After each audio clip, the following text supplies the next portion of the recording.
Bonjour à tous, ici Thierry Samuel de PMML. Aujourd'hui, je vais vous parler des secteurs chauds. Nous sommes au début du deuxième quart de 2023 et j'aimerais vous partager quels sont les secteurs chauds sur l'île de Montréal. Actuellement, on peut voir un développement économique qui se passe notamment autour de points commerciaux et de points de transport.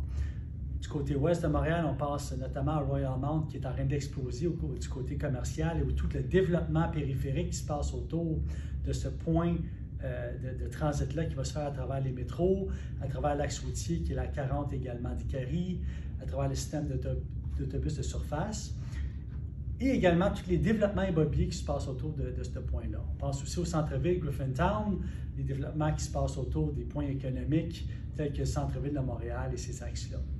Mais on oublie l'Est de Montréal. Et en ce moment, je peux vous prédire que l'Est va exploser pour différentes raisons. Première raison, il y a des terrains qui sont disponibles du côté Est de Montréal qui permettent la haute densité et qui sont en train de se faire développer et dézoner en ce moment. Je pense notamment aux terrains qui sont près de l'axe Hochelaga et de l'axe Viau. Aussi, il y a tout le transport en commun qui est en train de se faire développer de façon importante du côté de l'Est de Montréal. Je pense notamment à la prolongement de la ligne bleue qui est au nord de l'île de Montréal et qui va se faire par un prolongement de différentes stations de métro pour aller jusqu'à Anjou à partir de Saint-Michel. Actuellement, on est en train de développer ce système de transport-là qui va permettre un transport souterrain, mais également il y a un transport qui va être terrestre, qui est développé en ce moment, qui va interconnecter la ligne verte à la ligne bleue. Et je pense au système de transport léger par autobus qui est sur P9, le SRB P9, sur lequel on a rajouté des stations pour permettre la connectivité entre Notre-Dame, qui est complètement au sud de l'île de Montréal, sur le côté du fleuve, près du port de Montréal, avec un développement économique portuaire, et également vers le nord pour aller connecter à Laval, tout ça par le boulevard P9, par des voies réservées d'autobus rapides avec quelques stations d'arrêt seulement, permettant un système de transport express. Également, on va parler du REM de l'Est qui va être développé. On parle de différentes routes, mais la route naturelle va se faire par Notre-Dame pour aller jusqu'au bout de l'île de Montréal. Donc, je m'attends à un fort développement de l'Est de Montréal. Maintenant, pourquoi est-ce que nos valeurs locatives sont plus élevées du côté ouest de Montréal? C'est notamment parce qu'on est proche du centre-ville, où on a une proximité, et également parce qu'on a la ligne orange qui est développée, qui permet aux usagers d'emprunter le transport en commun, d'économiser sur des frais de location ou d'acquisition d'un automobile et de permettre d'injecter ces sommes supplémentaires-là dans leur logement. Donc, qu'est-ce qui va se passer du côté est de l'île où est-ce que les valeurs locatives sont moins élevées?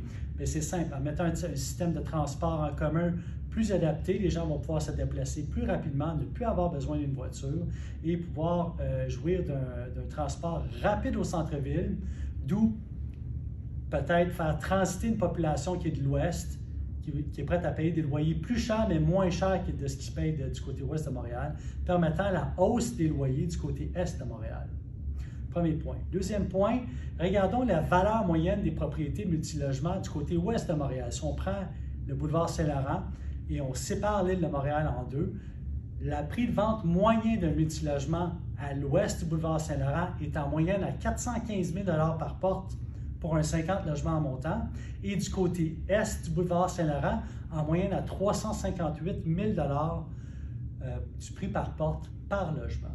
Donc, on peut s'attendre à moyen terme que la valeur des propriétés augmente de façon importante du côté est du boulevard Saint-Laurent, et du côté est, je pense notamment à l'est de P9 jusqu'au bout de l'île, donc jusqu'à l'autoroute 25, entre P9 et l'autoroute 25, on peut s'attendre à une hausse importante de la valeur des terrains, une hausse importante de la valeur locative, une hausse importante du prix de la porte. Donc, si vous voulez faire des acquisitions, faire des développements actuellement, je vous invite à regarder du côté est de Montréal si vous avez un budget qui est plus clément, vous allez pouvoir acheter des propriétés plus accessibles. L'ouest va toujours rester un bon actif parce que c'est plus près des universités. Mais éventuellement, qu'est-ce qui va se passer?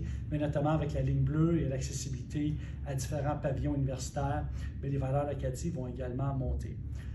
Dernier point, j'aimerais vous parler du développement du boulevard Notre-Dame. Peu de gens le savent, mais la ville a un plan d'intégration d'ensemble à travers un système de transport en commun également, mais à travers un redéveloppement complet du secteur sud de Montréal, toute la bande riveraine qui est près du port de Montréal, donc un redéveloppement portuaire, l'intégration d'espaces parcs, un système de transport économique, durable et qui va augmenter naturellement tout le côté esthétique du centre-sud. Donc, si vous avez des propriétés à acquérir, je vous encourage fortement à penser au développement qu'on peut avoir du côté d'Hochelaga-Maisonneuve et également du côté du secteur Mercier qui est à l'est du tunnel Louis-Poulotte-Lafontaine.